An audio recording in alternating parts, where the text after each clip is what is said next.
Everybody, I am Mr. Tapas Ranjan Sahu, basically from the stream Electronics and Telecommunications. What I am going to teach you about, and this logic diagram, that means it is just a graphical representation that is just displayed on the screen, is nothing but a process that is executed by the microprocessor to perform a specific task. And which type of task you may ask me, and basically there are 5 types of tasks are executed by the microprocessors, and the first is the opcode fetch.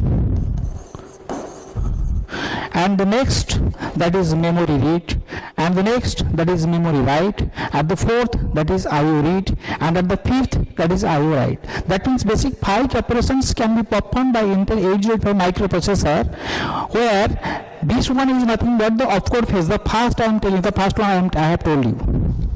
And before going to the opcode phase, this is what is a graphical representation. That means the steps and the processes that is done, which are just executed sequentially to perform the specific task. Opcode in the sense that is what the operation code, and fetch in the sense we just need to retrieve the data from the memory location where actually it is stored.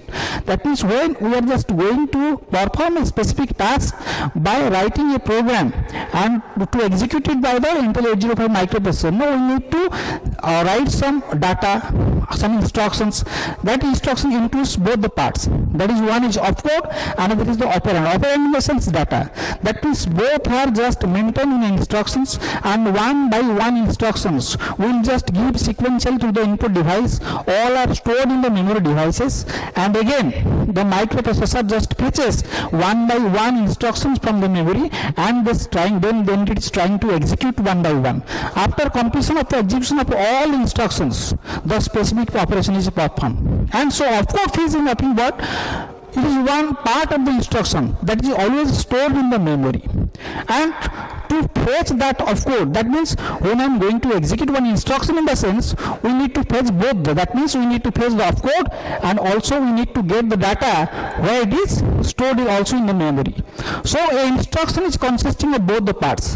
One is opcode, another is the data. So one part, that is the opcode, which I need to just fetch from the memory, that is what a symbolic representation of the process we performed here, and the graphical representation is presented here. So before we are going to understand the complex graphical representations, we must know about some important points on that. The first one is clock cycle, and you know that like our heartbeat, the clock cycle is mostly important for the microprocessor to run. And the second part is that you note it here, A15 is written A15, A8 to A15, another is AD0 to AD7. Both are known as address bus, because when I am going to store something in memory locations, no, one memory location address is of 16-bit. That means the address must be sent in the address bus to find the exact memory location where the data or the opcode is stored there.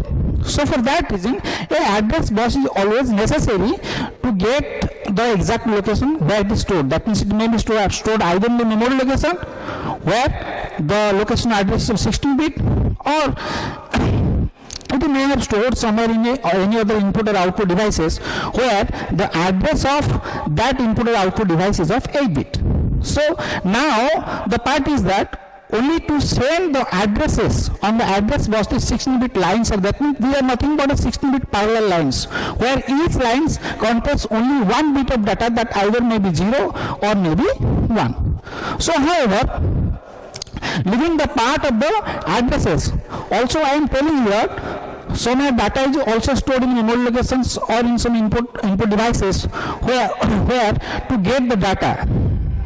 That means for getting or carrying out these datas, we must have also a data buses in the microprocessor, and this data buses is nothing separately given here, rather it is multiplexed with the address bus that is written here AD0 to AD7. So that is not a 8-bit address com data bus. That means for a fixed period of time it carries address, then for a next period of time it carries the data.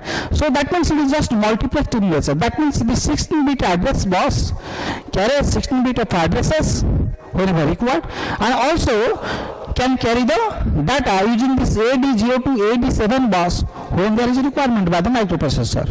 Then simply we are going the next signal that is written ALE. Its full form is address latch enable signal. Address, you know that the address of the either the address may be the of a memory location, or it may be of a input or output devices. Latch in the sense that is what locking. Enable in the sense when this ALE will be just given by a high signal. That means here a high signal is nothing but a high pulse like this. When this ALE will be given by like this pulse, then this load address bus that is written as AD0 to AD7 is immediately locked with the memory. That means this bus is no longer will run as the address bus. Rather, it will just use as the data bus, and it will carry the 8 bit of data from the memory locations, that is D0 to D7. That means that 8 bit data will be just carried out by this address bus, that is D0 to D7. And the next part we are going to understand, that is IO/M bar. So it is just a signal, that means it is a starter signal, which literally says the address we are sending through the address bus, whether it is for memory or it is for IO. So it is written as IO/M bar. That means if that pin will be high, then it will correspond. Then the address sent for the memory is for IO. If it will be sent by a low signal, that means if a 0 will be provided in that pin, then it will be considered as the address sent and the address bus is for memory. That means it just makes easier the microprocessors to search the exact location of the address.